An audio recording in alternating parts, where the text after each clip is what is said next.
Welcome, friends. Today, we're doing another fragrance review. Marvellous. That is right, my friends. Once again, I have returned to you, this time with a fragrance review. And the fragrance we are reviewing today is Vintage Timbuktu by L'artisan Parfumuer. Parfumeur Artisan? No. Okay. This fragrance review will follow my tried and trusty technique where I tell you the notes I get, and then I shall just discuss the fragrance. Okay, so this came out in 2004. It was made by Bertrand Duchefort. This was when he was in his pomp, making all sorts of madnesses. Top is pink pepper, cardamom, mango.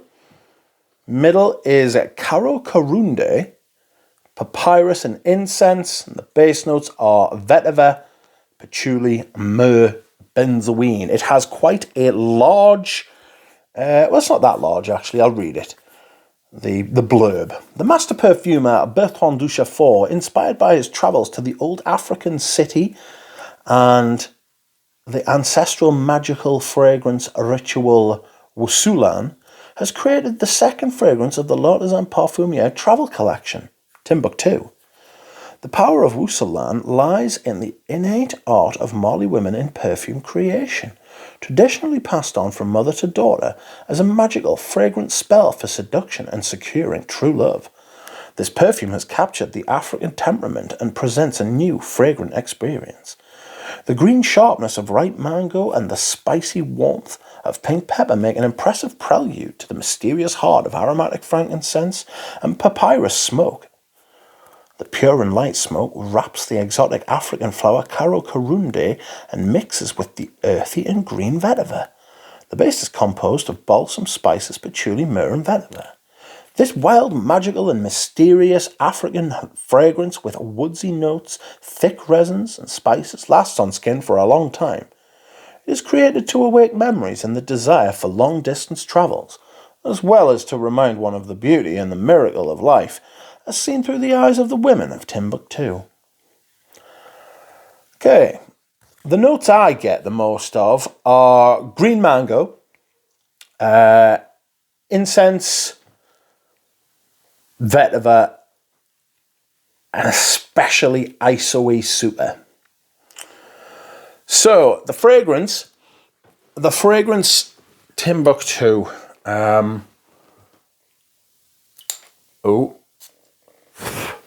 Starts out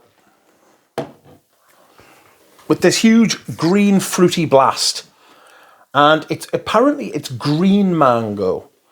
Right, so it's unripe mango. It's very, very sharp, almost metallic, green, unripened fruit, rind, mango rind. To me, it's very sharp, and I find it very difficult to actually get into this fragrance through that opening. There is a little bit of pepperiness, but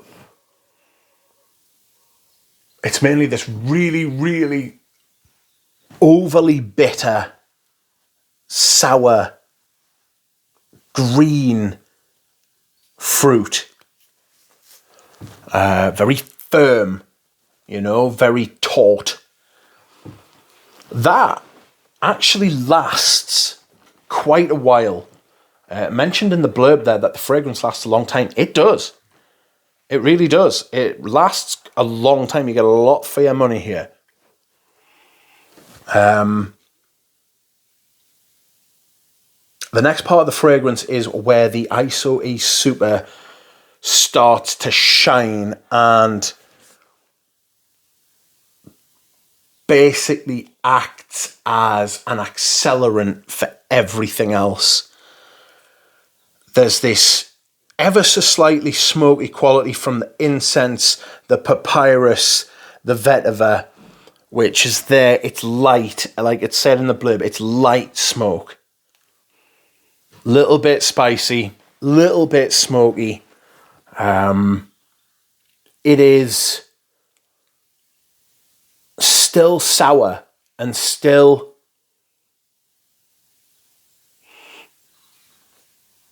a little bit airy, you know? And that's the ISOE Super pushing, always pushing a lot of air in here. It's what it feels like, you know? I don't know for certain, but it feels like there's this big, almost Tour de Hermes-like vetiver ISOE Super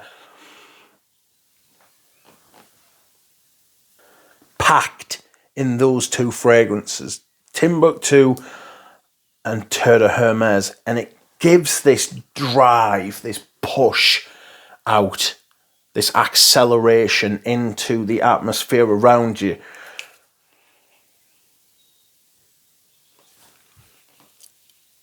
The incense and papyrus are there quite a bit. You will recognize this is a little bit, it's got a little touch of promise about it. And I do mean a little bit in that it's quite a large fragrance. It's very pushy. It's very out there.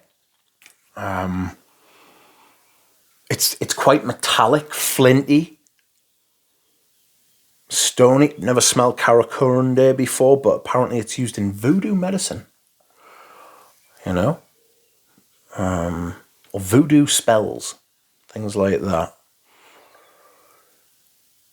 This kind of goes on for a while.